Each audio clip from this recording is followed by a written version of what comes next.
नमस्कार, नाशिकची गौरी या माझ्या यूट्यूब चॅनलमध्ये तुमच्या सगळ्यांचं खूप खूप मनापासून स्वागत करणार आहोत।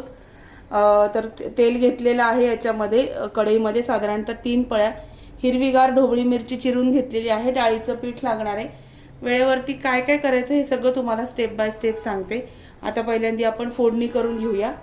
आज माझी तब्येत बरी नाही आहे, त्याच्यामुळे आई व्हिडिओ घेतीये आणि मी फक्त बोलणार आहे। हे बघा, फोडणी रेग्युलर करायची। थोडी मोहरी तडतडली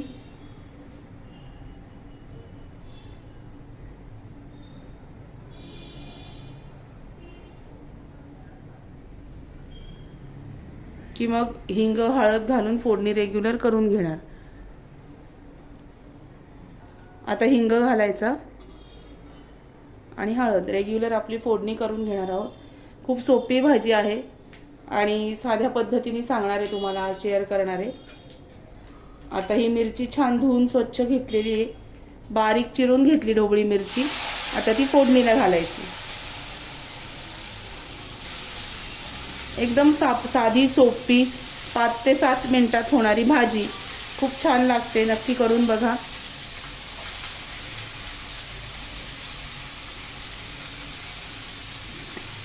आता छान हलवून घेऊया भाजी। सांगते घे।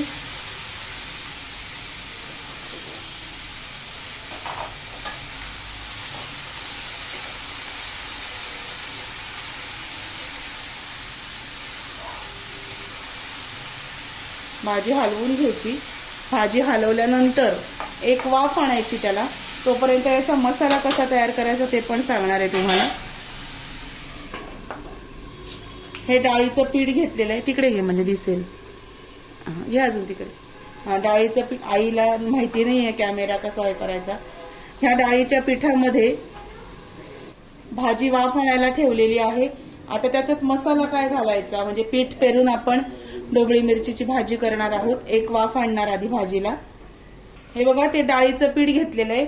आता या डाळीच्या पिठामध्ये काळा मसाला घालायचा। काळा मसाला, लाल तिखट, धणा जिऱ्याची पावडर, साखर घालायची। साखर घालणार आहोत आपण त्या डाळीच्या पिठामध्येच। तो मसाला जो आहे, डाळीचं पीठ आपण जे पेरतो ना भाजीला, तर ते असा आधी मसाला करून घ्यायचा, म्हणजे ते सगळ्या भाजीला लागलं जातं। आणि मीठ हे सगळं त्याच्यामध्ये घालून घ्यायचं। डाळीच्या पिठात काळा मसाला, लाल तिखट, धणा जिरा पावडर, साखर, मीठ हे सगळं घालून घेतलेलं आहे। आता हे सगळं हा डाळीचं जे पीठ आहे एकत्र केलेलं, हे कालवायचं छान आणि मग ते आपण भाजीला लावणार आहोत। हा आपला ही आपण पीठ पेरून जी ढोबळी मिरचीची भाजी करतो ना, या पद्धतीने करायची। म्हणजे मग तो जो मसाला आहे हा सगळा डाळीच्या पिठाला लावलेला, हा भाजीला सगळा लागला जातो। लिंबू असेल तर तुम्ही लिंबू पण पिळू शकता। लिंबू जर नसेल तर सायट्रिक ऍसिडचे 3-4 कण याच्यामध्ये घातले तरी सुद्धा चालतात। भाजीला एक वाफ आलेली आहे आणि आता आपण काय करूया, हा जो मसाला आहे ना, हा हळूहळू त्या भाजीला पेरायचा। पेरायचा म्हणजे लावायचा।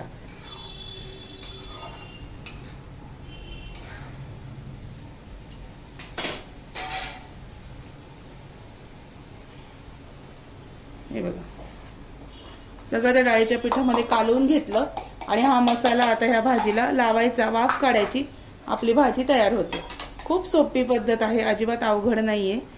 आणि काय याचा उद्देश म्हणजे डाळीच्या पिठात हे सगळे मसाले जर आपण घालून घेतले ना, तर ते सगळ्या भाजीला समप्रमाणात लागतात आणि त्याची चव पण छान लागते। म्हणून हे सगळं आपण त्या डाळीच्या पिठामध्ये कालवून घेतलं। हे बघा, आज माझी तब्येत बरी नाहीये, त्याच्यामुळे आई भाजी करतीये आणि मी बोलतीये। ऊन लागलं खूप, त्याच्यामुळे चक्कर येत आहे, त्रास होतोय, डिहायड्रेशन झालंय। त्याच्यामुळे आईला म्हटलं तू भाजी कर, मी सांगते। हे बघा, आता हे जे आहे, हा जो मसाला जो आपण भाजीला पेरून घेतलेला आहे, हा जो मसाला सगळा पेरल्यानंतर म्हणजे लावल्यानंतर आम्ही पीठ पेरून याची भाजी असं म्हणतो। प्रत्येकाची भाषा शब्द वेगळे असतात। तर मग परत एक वाफ काढायची, मग काहीच घालायचं नाही, फक्त मग एक छान वाफ काढून घ्यायची. आता झाकण ठेवायचं त्याच्यावरती आणि एक वाफ काढून घ्यायची. गॅस बारीक करायचा. चला दाखवते तुम्हाला. हे बघा, भाजीला एक वाफ आलेली आहे छान. अशी भाजी झाली की आपली भाजी तयार होते. आता ह्या लेवलला भाजी आली ना की इथे वरतून बाजूबाजूने एक पळी तेल फक्त तेलातलं टाकायचं.